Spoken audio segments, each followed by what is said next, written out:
Hi everyone, we are going to be covering World War II today. Um, I'm going to kind of cover World War II 2 different days. What we're going to be covering today is kind of just the overview of everything that happens. And then on Thursday, Friday, we're going to be focusing some more on some ethical dilemmas and focusing specifically on Japanese incarceration and what that was all about. But let's go ahead and get started. World War II, you see the dates here. This is only the dates that the US was involved. Again, the US was not involved in the beginning, just like in World War I, but they do get involved in 1941 and are involved through the end of the war until 1945. So let's talk about what is happening right before World War II and how and when the US finally did get involved. Okay, so you have about 20 years, I can't do the math. Let's see, 1918 to 19, yeah, about 20 years in between the war period, right? In between World War I and World War II. And during that time, the United States is pretty much practicing this whole isolation policy. There's a lot going on at home that we just need to kind of take care of, right? Remember, it's not like nothing happened. There was a lot happening, actually. We just covered that, right? So right after World War I, we have the Roaring Twenties. We have the Great Depression. We have the transition from conservative power to a liberal president and everything he's doing. And then we see everything up in the 1930s, how he tries to fix that. And then finally, we have World War II. But anyway, there is a lot going on at home. And I think for this reason that the US kind of turns inward, right? Tries to focus on things that are going on at home. With that being said, there are things that are happening as well to try to prevent or avoid war again. And the first attempt to avoid war was this Washington Disarmament Conference. The idea is that if we can reduce the number of weapons, we can avert war in the future. So the whole idea here is to demilitarize. It should help avoid war, and with this conference, they did decide that there should be this whole 5:3 ratio of battleship ratio, I should say. Essentially what this means is that for every 5 battleships that the US has, Britain can have 5 and Japan can have 3. And by that I mean 500,000 tons and 300,000 tons. Definitely not equal, right, between Britain, the US, and Japan. So this is going to be an issue, obviously, for Japan. The Japanese, as you know, are starting to rise as a military superpower. And Japan already has some tension going on with the US due to the Gentleman's Agreement Act and some of the racism that was going on in the US towards Japanese people at that time. So Japan's going to ignore this. One, because they don't really have any sort of enforcement, and 2, just because they want to continue to build up their army. So Japan does continue to build up their army anyway. The second thing you see here is the Kellogg-Briand Pact in 1928. And this one pretty much just said it would be illegal to declare war unless it was for defense purposes. Well, technically people declare war because of defense purposes, right?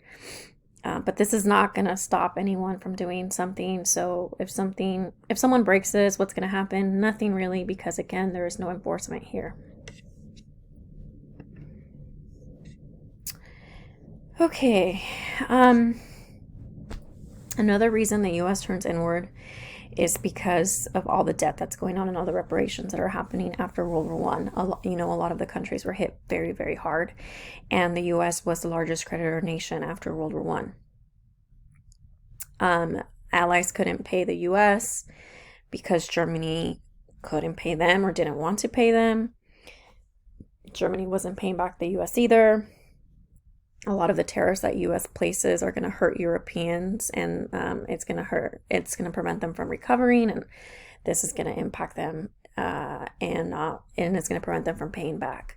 The tariffs I'm talking about are some of the ones like the Holly Smoot tariff that we talked about, right, with Herbert Hoover.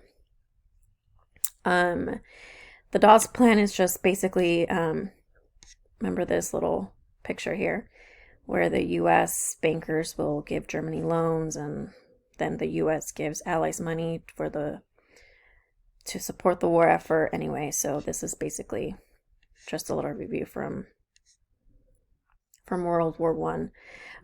Essentially, this means that everybody owes the U.S. money. Britain and France owe money for the weapons to the U.S. Bankers in the U.S. then loan money to Germany, who will then pay for reparations, but Germany doesn't pay for the reparations. So anyway, they're trying to get the money moving, but nothing happens because Germany suffers from hyperinflation, and then it just all becomes a problem. Okay, so the worldwide depression begins in 1929. We're not going to go over what causes the war, or sorry, the depression, because a lot of the things that cause the depression are things we just covered. So try to remember all of that stuff. Dust Bowl, bank closures, overproduction from farmers, stock market crash, income disparity, all of that. Hoover's debt moratorium is basically just saying that no one should pay anything right now, so let's stop trying for 1 year. France becomes angry because they still want to punish Germany, and and because it does not solve the problem, right? So this is not going to really help anything. Doesn't work. It's the worst year of depression. 1932 comes up right after. In the meantime, there's a lot of authoritarian fascist rulers here that are starting to gain power. Mussolini in Italy, Hitler in Germany. A lot of the economic issues are going to lead to this. Okay, so this is where the U.S. kind of gets involved. Although the U.S. is not fighting right in the beginning, 1939, they are going to get involved. But why are so many Americans hesitant to take over at this point? Because we just went through World War One and we saw what kind of a catastrophe that was, right? So it's like, oh no, here we go again. But here we are. The one thing though that the U.S. does do differently is that it realizes that they never got paid for a lot of the money that they were lending out during World War One, right? So they're like, okay, if we're gonna get involved and we're gonna let people borrow weapons, supplies, and all of that, then we're gonna change things a little bit different, right? They want to kind of ensure immediate payments for some of the stuff they're gonna help with.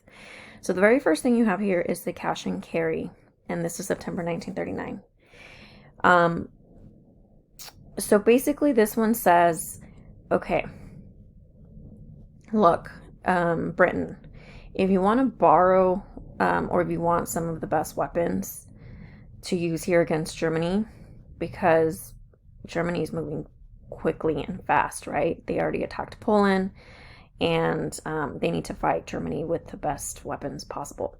So they're saying, we will give them to you, but you got to pay us up front, and you got to transport the weapons yourself. Why? Because they want to avoid the same attacking of the U-boats that was happening during World War One, right? The Germany warfare, submarine warfare with the U.S. So one, pay us up front, we'll give you the weapons, and two, you bring your own ships to pick up the goods. So that only worked for a little bit, and I'll tell you what happens after that. But let me talk about the Export Control Act. This one is July 1940. So this one's going to target Japan because Japan continues to extend territory into China and Asia. And the U.S. is seeing this. So the U.S. is going to try to stop them in a very kind of passive-aggressive way. So they're saying, we are not going to export any oil or metal to Japan. Basically anything that can help you create or manufacture any kind of engines of war, right? Or anything that's going to help you with that. So they're going to cut off imports and stop them from taking over more area.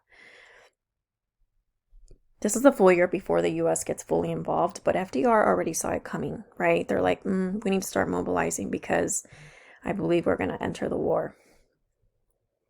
The Lend-Lease Act in March is basically going to be an act that passes to kind of change the Cash and Carry Act because Britain is barely hanging on. you know that Germany takes over Europe very, very quickly at this point. It has already taken over France, right? You have Vichy France here. So Britain's like, US, come on, we really, really need your help. So the US finally says, okay, we will lend you the weapons, or lease them, right? Because we don't want you to fall to Germany. And Britain ends up doing this again. Also, the US is leasing to Russia at this point, because at this point, Russia and Germany basically said that they are not allies anymore. And then finally, December 7th, 1941, this is when Pearl Harbor gets bombed. So the US kind of already had a feeling. They thought that there might be an attack there. And so basically this is when, the US fully enters. So let's talk about now what is happening here to mobilize for the war. Okay, military mobilization. So the Selective Service and Training Act of 1940, kind of another way that the US is trying to learn their lesson from World War I, right? World War I, they were like, we're not getting involved. There was no conscription or anything like that. So this was the first peacetime conscription in the US, right? They're trying to prevent people to buy their way out, kind of like they had done during World War I. It is pretty effective. You see a lot of men who enlist, and you also see women, 250,000 women, 58, sorry, women enlist. The only men who did get exemptions were those who worked in specific industries that were directly related to the war effort. Otherwise, all men had to kind of enlist. African Americans are still serving in segregated units. We'll talk more about them later. Conscientious objectors, these were the people who said on moral grounds, I can't go to war. I don't want to be part of the war. So they usually had to go before a draft board and argue their case, and it could be denied. And if they still refused to go, then they could be jailed. But most of the time they were still sent, but they were put in roles that didn't directly hurt people. So a lot of them did sort of like service jobs. And as you can see, most people did register. Only about 5,500 refused to register, and they were jailed. So pretty effective here. You have some propaganda here. Okay. How are we going to get the economy going during this military time? So you have the Office for War Mobilization, and this one was established to supervise various agencies intended to increase war production. The War Production Board of 1942, this was set up to regulate some raw materials, right? Gas, metal, rubber, nylon for parachutes, whatever it was. So half of all factory production went to war effort, even those who were not initially a factory for war, because a lot of these materials could be used, right, for guns, parachutes, whatever it was. World War II, where am I? Okay. The US is still going to be one that is going to put more of the industrial output than any other countries. So this was very effective here. You also see Anti-Strike Act of 1943. This one's going to allow government to seize mines or factories that had any of these materials that might be used for the war effort. So even if your factory was used to produce other goods, the government was going to take it over and use it specifically only for the war effort during this time. You have the War Labor Board, and this one was established to kind of help settle disputes and establish and help maintain worker standards of living, keep wages at a pace with the rise in cost of living. They wanted to make sure that inflation wasn't going to be an issue, kind of like it was during World War I.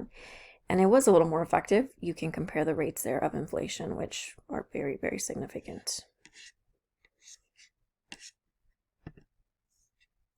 Okay.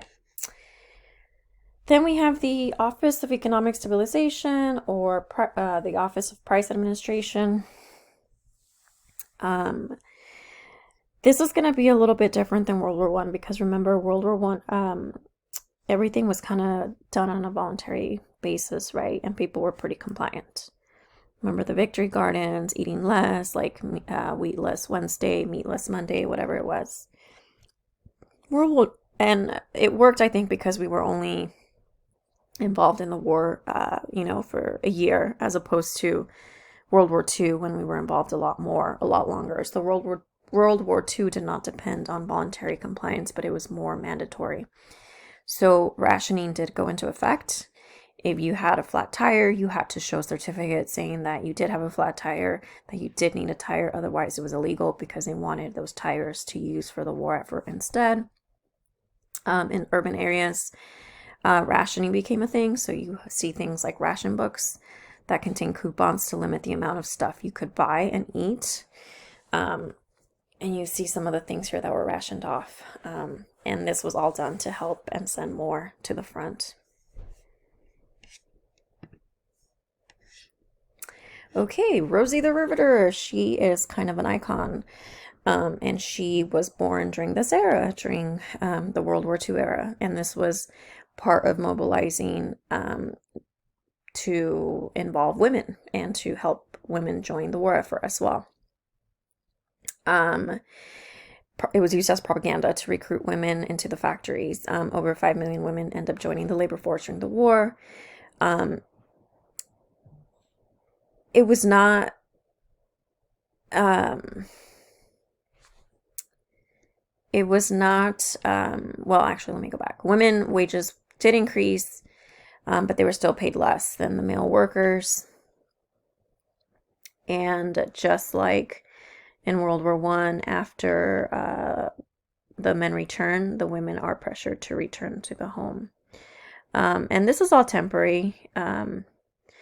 Independence is taken away during this time, during the 1940s and 50s, but then we'll see women again starting to question, well, what are we doing? Why can't we do both? And then we'll talk about that and the second wave of feminism during the women's rights movement.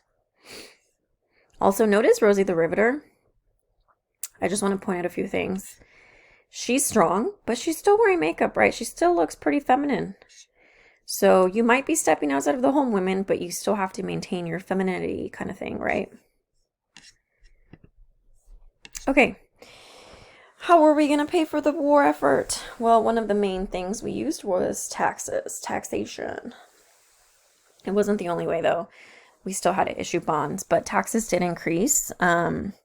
Groups who had never paid taxes before are now paying taxes. Even Americans who were in the lowest tax bracket now had to pay. And taxes don't go away ever after this, as you know. After World War II, military machine doesn't stop. We just keep paying up until the Cold War, through the Cold War. A lot of the New Deal programs do stay around, but this very much becomes a war welfare economy, welfare for programs under New Deal and for war effort. But yeah, basically we start accumulating this massive debt, and till this day there's a live website where you can go and you'll see the debt that the US is accruing like every second.